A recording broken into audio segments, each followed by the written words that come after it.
It appears that Meghan Markle seemingly wants more, but more of what? And as ever, let me explain. Hi, good morning, Neil Sean here, and a very wintry scene today. Have you noticed we've got frost back? Winter's arriving back here in the United Kingdom. I know you can hardly believe it. It'll be gone by lunchtime, though. This is the thing.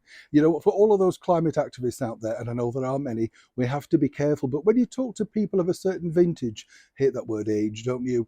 We've always had winters, haven't we? Wherever we are in the world, some have been colossal, some have been mild. I think it's basically called, Mother Nature. We always have to be careful, though, what we're doing with the world. Obviously, way too much plastic, too much disposable stuff now, isn't there? A little bit like, of course, some might say, our former royals known as Meghan and Harry. Tenuous link there, did you like that? Because, as you now know, seemingly their popularity is plummeting on a daily basis. But one would have thought when you look at this sort of situation that they've developed and pushed forward, all that sort of stuff, who thought it was such a good idea to reveal so much in such a candid autobiography? But it was the bigger picture, wasn't it, really, that caught the public's imagination, the more revelatory things, not just the fact that Prince Harry was very graphic about some of his early experiences, and of course his derogatory comments regarding his elder brother and his father, and more importantly, of course, Camilla, Queen Consort. No need for that sort of stuff and nonsense, but seemingly there was in the world of Prince Harry.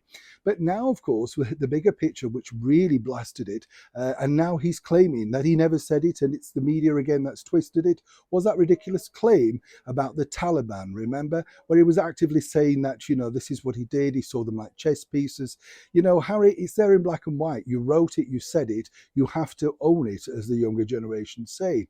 But now over in the United States, in the world of the Montecito mansion, it appears that Meghan Markle is living in fear and wants more. Yes. Now, could there possibly be more? Perhaps she had her eye on that 250 million that Prince Charles, should I say His Royal Highness the King Charles, decided to give out to people.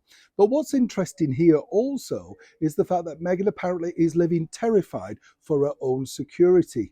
That's because, as we saw recently with Prince Harry, he turned up at that chat show with an armed guard and now is having to increase security at every level. So much so that, according to that source, she doesn't wish to be now left in that 16-bedroom mansion all alone. And this is going to be proving problematic. And I'm not making light of this here. What he said and what's being reported is very serious indeed.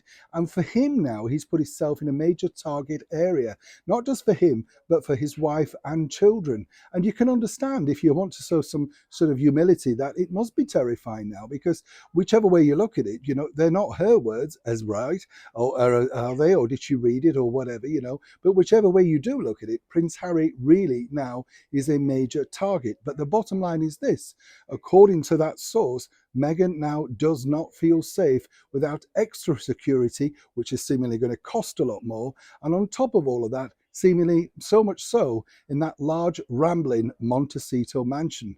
Could this be the start of the Sussexes making a move elsewhere? Maybe South Africa. As ever, this is a developing story, and when I know more, you'll know more. Neil Sean in the very heart of a wintry United Kingdom.